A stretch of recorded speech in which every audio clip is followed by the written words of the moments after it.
the core of wokeism. But the feminization of the institutions is certainly an important phenomenon that's going on, which influences the way that wokeism is expressed. That would be my view. On your view, I think you might place more importance on feminization of institutions as a cause of wokeism.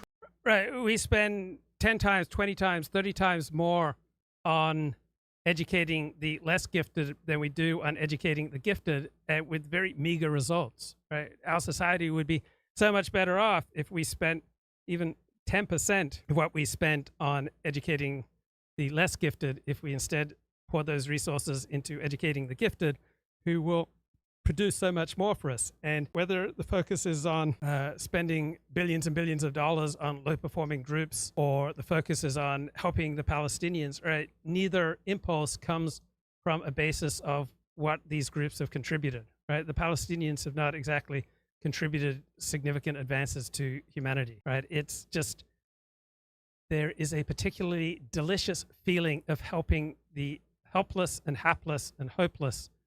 For some people, it is a transmutation, a mutation, a bizarre transformation of the nurturing impulse that one is traditionally expected to display towards one's own infants, and instead taking this towards low-performing groups, either in your own country or around the world. It's causally related to the rise of wokeness.